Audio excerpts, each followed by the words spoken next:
اللہ تعالیٰ قرآن کریم میں کہتا ہے میرے متقی بندے وہ ہیں، میرے پرہیزگار بندے وہ ہیں، رجال اللہ تلہیہم تجارۃ ولا بیع عن ذکر اللہ۔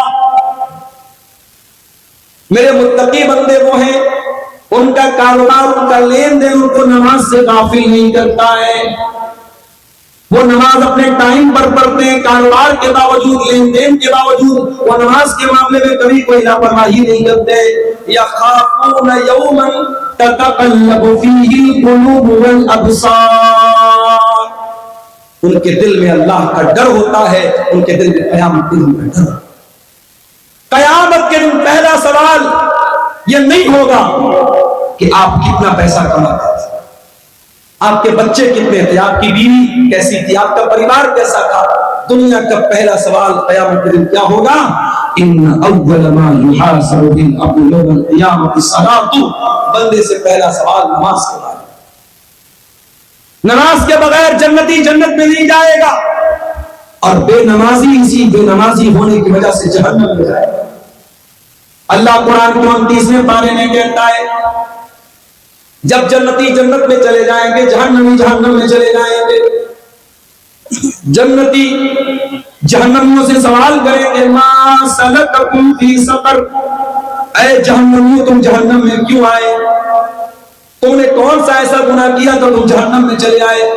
قالوا لم نکن من المصلین، تو جہنمی جواب دیں کہ ہم نماز نہیں پڑھتے تھے۔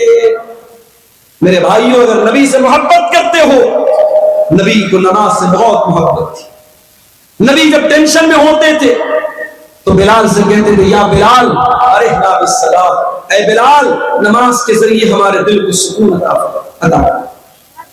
میرے نبی جب ٹینشن میں ہوتے تھے نماز میں کھڑے ہو جاتے تھے، مصلی پر کھڑے ہو جاتے تھے۔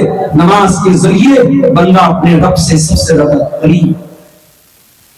میرے نوجوان بھائیوں، جن کو جاب نہیں مل رہی ہے، جو گورنمنٹ جاب کے لیے ایگزام دے کر کے بیٹھے ہیں اور رزلٹ کے انتظار میں ہیں، جو آئی اے ایس کی تیاری کر رہے ہیں، جو آئی پی ایس کی تیاری کر رہے ہیں، جو یو پی ایس سی کی تیاری کر رہے ہیں، جو بی پی ایس سی کی تیاری کر رہے ہیں، جو نیٹ کے ایگزام کی تیاری کر رہے ہیں، دنیا کی کوئی بھی ٹینشن ہو، آؤ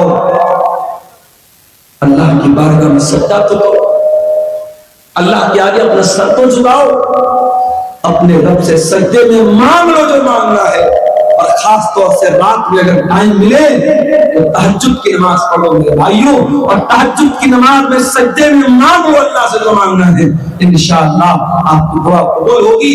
اقرب ما یکون العبد من ربہ وہو ساجد، بندہ اپنے رب سے سب سے زیادہ قریب اگر ہوتا ہے تو سجدے کی حالت میں۔ اور آگے بڑھیے، اللہ کے نبی کو ایک چیز اور بہت زیادہ پسند تھی، اور وہ چیز کیا تھی؟ شرم و حیا بہت زیادہ آپ کو پسند تھی۔ ایک مرتبہ ایک عورت آپ کے پاس آئی، عورت کا نام تھا فاطمہ بنت عقبہ، وہ بیعت لینے کے لیے آئی۔ اس نے آ کر کے پردے کے اس پار عورت ہے، اس پار اللہ کے نبی ہیں، وہ کہتی ہے اللہ کے نبی میں بیعت کرتی ہوں۔ نبی نے کہا بیعت کرو، کہتی ہے میں بیعت کرتی ہوں۔ آپ نے کہا بیعت کرو، اللہ کے ساتھ شرک نہیں کرو گی؟ اس نے کہا ہم اللہ کے ساتھ شرک نہیں کریں گے۔ آپ نے کہا چوری نہیں کرو گی؟ اس نے کہا چوری نہیں کریں گے۔ آپ نے کہا زنا نہیں کرو گی؟ جب اس لڑکی نے، اس عورت نے زنا کا نام سنا، حدیث کے الفاظ ہیں، مسند احمد کی روایت ہے، اس عورت نے اپنے ہاتھ کو اپنے سر پر رکھا۔ اس کو بہت حیرت ہوئی، عزت دار عورت، شریف عورت، اچھے خاندان کی عورت زنا کے بارے میں سوچ بھی نہیں سکتی ہے۔ اے اللہ کے نبی، آپ مجھ سے بیعت لینا چاہتے ہیں، میں تو زنا کے بارے میں سوچ نہیں سکتا۔ اللہ کے نبی کو اس عورت کا انداز بہت پسند آیا۔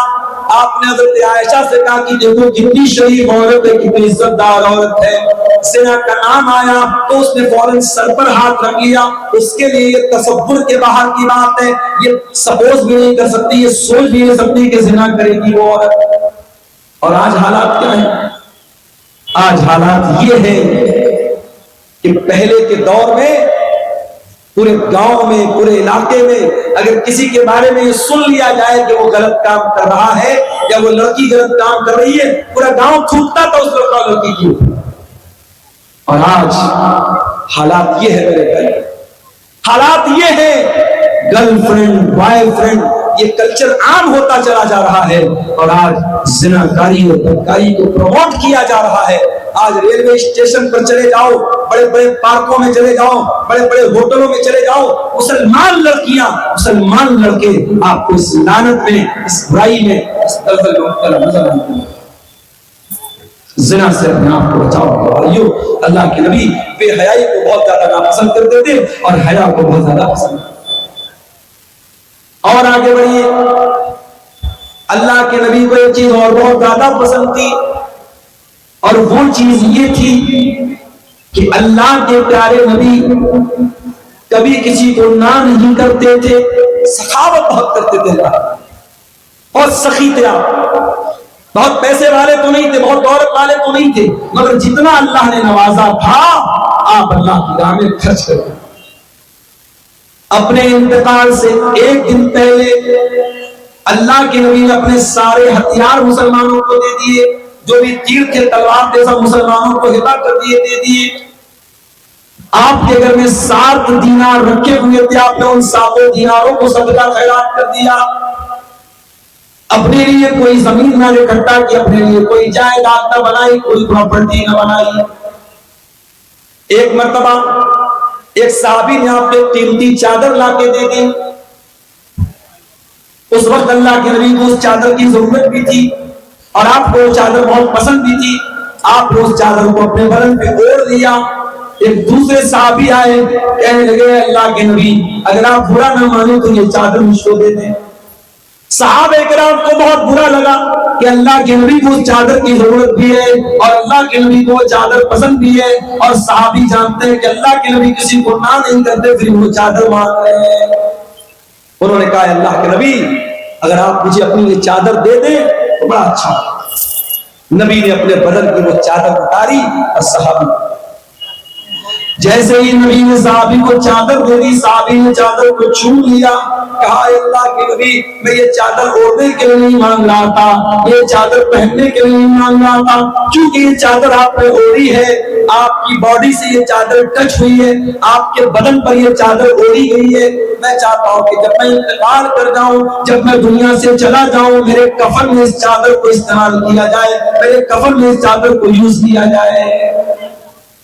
مگر مسئلہ یاد رکھیے، نبی کے بدن کو اللہ تعالیٰ نے برکت والا بنایا، اور نبی کے بدن سے تبرک حاصل صحابہ کرام کرتے تھے۔ اب کسی ایڑے گہرے نتھو خیرے آج کے دور کے کسی عالم، کسی امام، کسی پیر، کسی بزرگ کو یہ ادھیکار نہیں ہے کہ اس کے بدن کو لوگ برکت والا سمجھیں اور اس کے بدن کا اترا ہوا کپڑا اس کو لوگ برکت والا سمجھ کے پہنے، اس کی اجازت نہیں ہے۔ یہ چیز نبی کے ساتھ خاص تھی، صحابہ کے ساتھ خاص تھی۔ صحابہ نبی کے بدن کو برکت والا سمجھتے تھے اور نبی نے ان کو منع بھی نہیں کیا۔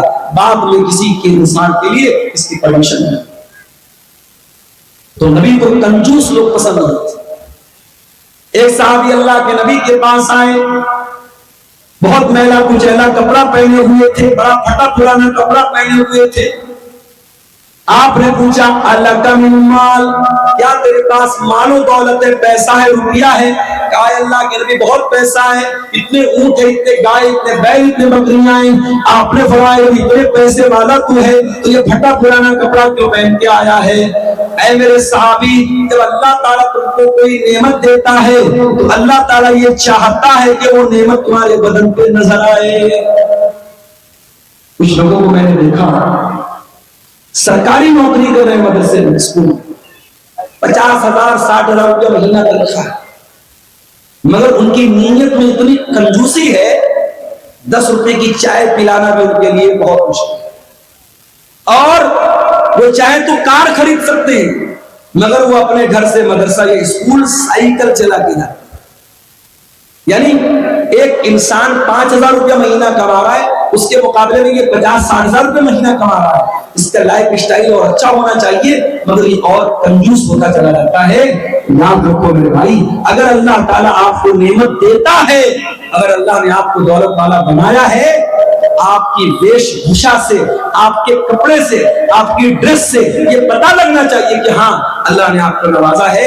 یہ اسلام میں کوئی اچھی چیز نہیں ہے کہ آپ پیسے والے ہیں اور پھٹا پرانا میلا کچیلا کپڑا پہنے. اس بات کی اسلام کے اندر اللہ کے نبی نے اس کو پسند نہیں کیا ہے. نبی نے پسند کیا کیا ہے؟ جب اللہ تعالیٰ نے آپ کو کوئی نعمت دی ہے تو وہ نعمت آپ کے اوپر نظر آتی ہے. اسی طریقے سے میرے بھائیوں، اللہ کے نبی کو ایک چیز اور بہت زیادہ پسند تھی، اور وہ چیز یہ تھی کہ آپ آخرت کی نعمتوں کو پانا چاہتے تھے اور دنیا کی نعمتوں سے بس ضرورت بڑا فائدہ اٹھاتے تھے. دنیا سے آپ دل نہ لگاتے تھے، دنیا سے بہت زیادہ آپ رشتہ نہیں جوڑتے تھے. اس کی 2-3 مثالیں آپ کے سامنے بیان کریں. اللہ کے پیارے نبی کے پاس ایک مرتبہ صحابہ کرام آتے ہیں، چٹائی پر اللہ کے نبی لیٹے ہوئے ہیں اور چٹائی کے نشان آپ کے باڈی کے اوپر، آپ کے شریر کے اوپر پڑے ہوئے ہیں. صحابہ کرام اپنے نبی کی یہ حالت دیکھ کر کے تڑپ جاتے ہیں. صحابہ کرام کہتے ہیں لَوِ اتَّخَذْنَا لَكَ وِطَانًا یا رسول اللہ، اے اللہ کے نبی آپ ہم کو اجازت دے دیں، ہم آپ کے لیے آرام دہ گدے کا انتظام کر دیں، بستر کا انتظام کر دیں.